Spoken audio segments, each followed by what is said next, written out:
Coucou, salut tout le monde. Dans cette vidéo, je voulais partager avec vous 16 trucs à faire vraiment pour être un bon chrétien. Car en ce moment, nous avons tous besoin de devenir de bons chrétiens. Pas juste des chrétiens, donc de bons chrétiens. Car les chrétiens, c'est ceux qui croient en Christ. C'est ceux qui sont en Christ. C'est ceux qui ont reconnu Christ comme leur Seigneur et Sauveur. Oui, c'est ceux qui reconnaissent Dieu comme le Père, le Créateur, notre Créateur, et qu'en Christ, nous avons cette force et ce pouvoir de pouvoir dire « Abba, Père ».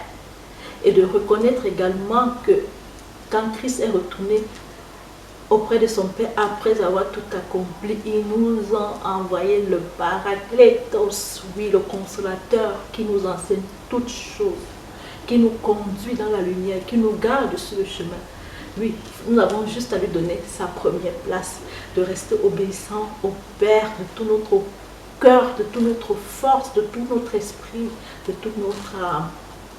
Alors aujourd'hui, dans cette vidéo, je voulais partager avec vous 16 actions que devrait faire tout chrétien pour être de bons chrétiens. Voilà, moi je vais lire parce que j'ai écrit pour ne point oublier. Voilà, car en tant que tout bon chrétien est enfant de lumière, et qui est enfant de lumière est lumière. Et la lumière est faite pour éclairer autour de soi. Oui, la lumière n'est pas faite pour être cachée, mais pour être positionnée en mode éclairage de tous ceux qui sont aux alentours. Alors, tout bon chrétien devrait toujours se rappeler qu'il appartient à la lumière. Oui, nous sommes les enfants de lumière, dont les ténèbres, les œuvres des ténèbres doivent être loin de nos jours. Je vous listerai, pour ceux qui ne le sauront pas, qui ne le savent pas, voilà, je vous écrirai les œuvres des ténèbres qui consistent à marcher par la chair. Je vous le mettrai par écrit, vraiment, mais nous devons, tout chrétien doit se reconnaître comme enfant de lumière et marcher dans la lumière. Car la lumière c'est le jour, et dans le jour, on est éclairé, on voit notre vision, on voit qui on doit suivre, voilà. Et dans la nuit, les ténèbres, on ne voit rien. Comme deuxième élément, voilà, pour être bon chrétien, ce qui va nous différencier des autres, c'est que nous devons veiller, nous devons rester vigilants et être modérés. Qu'est-ce que ça veut dire veiller? Oui, c'est bon, il faut dire on est chrétien, mais un chrétien, ça prie pas seulement pour soi, pour sa famille, pour les autres également. Car nous devons prier les uns pour les autres. Nous devons rester vigilants, oui, parce que nous sommes dans un monde qui appartient aux ténèbres. Non, nous devons être vigilants pour ne pas nous faire aspirer par ces ténèbres, et nous devons faire preuve de modération. Donc, évitons, quand une personne qui est modérée, c'est une personne qui ne condamne pas, qui ne juge pas, voilà, qui reste dans la modération et qui essaie de faire les choses qu'il a à faire et de bien les faire sans juger qui que ce soit qui est différent de nous.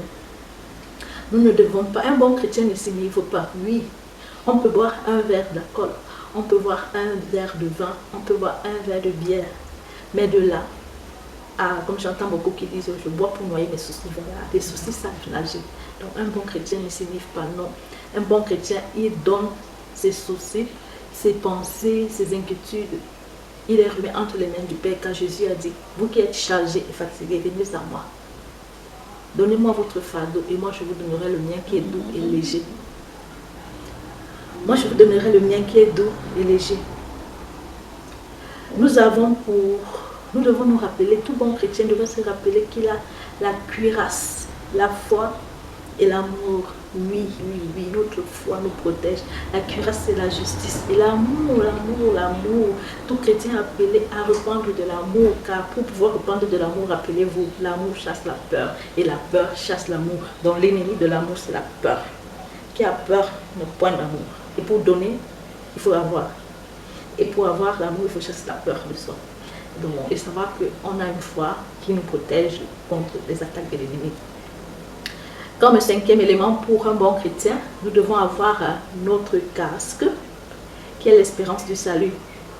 Et se rappeler qu'en Jésus-Christ, nous sommes plus que vainqueurs.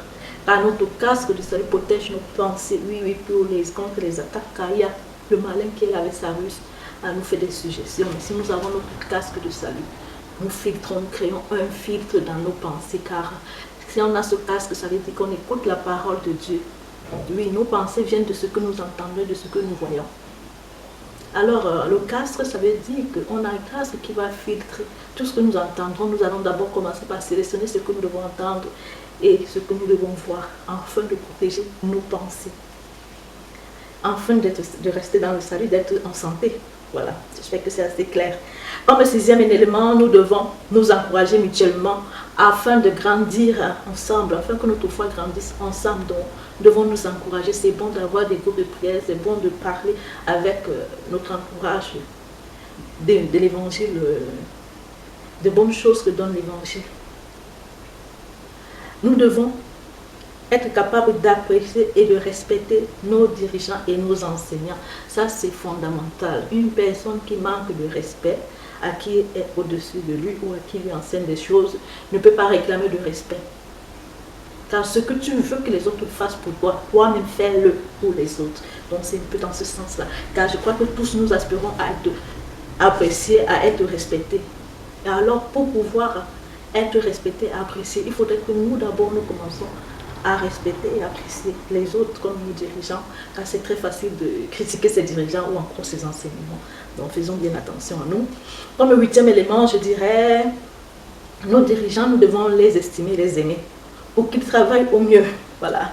Nous devons réconforter ceux qui sont découragés. Oui, c'est super important de ne pas juger ceux qui sont découragés ou qui sont dans des difficultés. Non, de plutôt les encourager en leur faisant comprendre la parole de l'évangile et que la vie, elle est faite de ça. Et Christ est là, il a tout accompli. Il faudrait juste réclamer ce qui est nôtre et le droit. Nous devons soutenir les faibles. Nous devons être patients et aimables envers tout le monde. Car un bon chrétien doit être patient et doit être aimable. Car ça arrive constamment que tu vois des personnes qui te disent chrétiennes mais qui ne sont pas du tout aimables. Bon. Tu n'as pas besoin d'aller plus loin avec elle pour savoir que c'est un chrétien seulement de parole, pas d'actes. Soyons toujours dans la joie. Ah oui, ça c'est un grand commandement que tout chrétien devrait garder. Car être dans la joie, c'est un commandement. Ce n'est pas juste comme ça pour dire non. Il faut être toujours dans la joie. Dans un cœur joyeux, rétablir la santé. Mais un cœur en déprime, un cœur aigri déprime les autres. Ça c'est dans le salut. Je vous mettrai, c'est un proverbe. Bon, être dans la joie. Car même quand on est en difficulté et qu'on a besoin de quelque chose, celui qui a la foi, quand tu le demandes, tu dois être dans la joie, comme si tu l'as déjà réussi. Ça arrive également même aux enfants. Quand ils demandent quelque chose et que tu leur promets, oui, oui, oui, je te l'achèterai, ils sont déjà contents. Pour eux, c'est comme s'ils l'ont déjà, parce qu'ils savent que c'est en chemin, ça arrive. Donc, pas de raison d'être triste, toujours être dans la joie. Prions sans cesse. Oui, j'ai déjà fait une vidéo qui vous parle de comment prier sans cesse. Et c'est super, quoi. On doit prier quotidiennement. Voilà, l'homme ne vivra pas d'eau et de pain seulement, mais de toute parole qui sort de la bouche de Dieu. Donc, nous devons prier sans cesse pour avoir ce pain quotidien dont nous avons besoin pour notre suivi en tant que bons chrétiens. Nous devons remercier Dieu en toutes circonstances. Oh oui, ça c'est énorme. Toujours remercier en toutes circonstances. Dire merci. Ne jamais se fâcher que non, non, non. Toujours remercier car Dieu a pour nous des plans de bonheur et non de malheur. Donc l'avoir toujours en tête, ça nous permet de remercier Dieu pour toutes circonstances. Car même si nous n'avons pas la vision du plan, de son plan, mais nous savons qu'il veut pour nous juste notre bonheur. Donnons, oh, ça c'est la plus importante. Donnons, pas la plus, c'est l'une des plus importantes, car tout est important. Donnez la première place à l'Esprit de Dieu. Ah oui, allez, Saint-Esprit, il doit prendre sa première place. Ça c'est un sujet tellement, ça c'est tout un autre sujet quoi.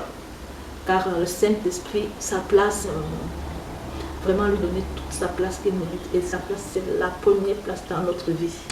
Enfin, je dirais, ayons du discernement, voilà, pour les prophéties. Donc, soyons sages pour pouvoir discerner les prophéties. Nous devons être capables de savoir que toutes les prophéties ne sont pas bonnes. Il y a des prophéties qu'il faut rejeter parce qu'elles sont néfastes pour nous. Et il y a des prophéties à prendre en considération parce qu'elles sont vraies, pas parce qu'elles nous plaisent, mais parce qu'elles sont véridiques. Voilà, ça c'était ma vidéo pour vous, hein, pour vous dire. Hein. D'après, je l'ai tiré, je ne vous le mettais pas écrit. La vie du bon chrétien, voilà, qui m'a inspiré à faire cette vidéo. de comment être un bon chrétien. Nous ne devons pas juste être des chrétiens, mais de bons chrétiens. Voilà, afin d'être des fils dignes du Père. Pas des bébés du Père, non, non, pas des bébés spirituels, mais des fils, des enfants, car ce ne sont que les fils qui ont l'héritage. Les enfants n'ont pas, on ne leur confie pas l'héritage, non. Mais aux fils, aux adultes, on confie leur héritage et enfin de pouvoir entrer en possession de notre héritage qui vient du Père, car Dieu est notre Père. On a besoin, on a droit à cet héritage qui passe par le sacrifice et la mort de Christ. Car beaucoup me demandent pourquoi est-ce que Christ est mort. Il est mort afin que nous soyons héritiers et nous devenons fils du Père. C'est ça, c'est ça. Voilà, c'est ce, je vous dis à bientôt et dans les prochaines vidéos. Ciao, vraiment courage à tous en ce moment de IOS toi casa et ce moment de confinement et je sais que la lumière vaincra sur les ténèbres, ce virus sera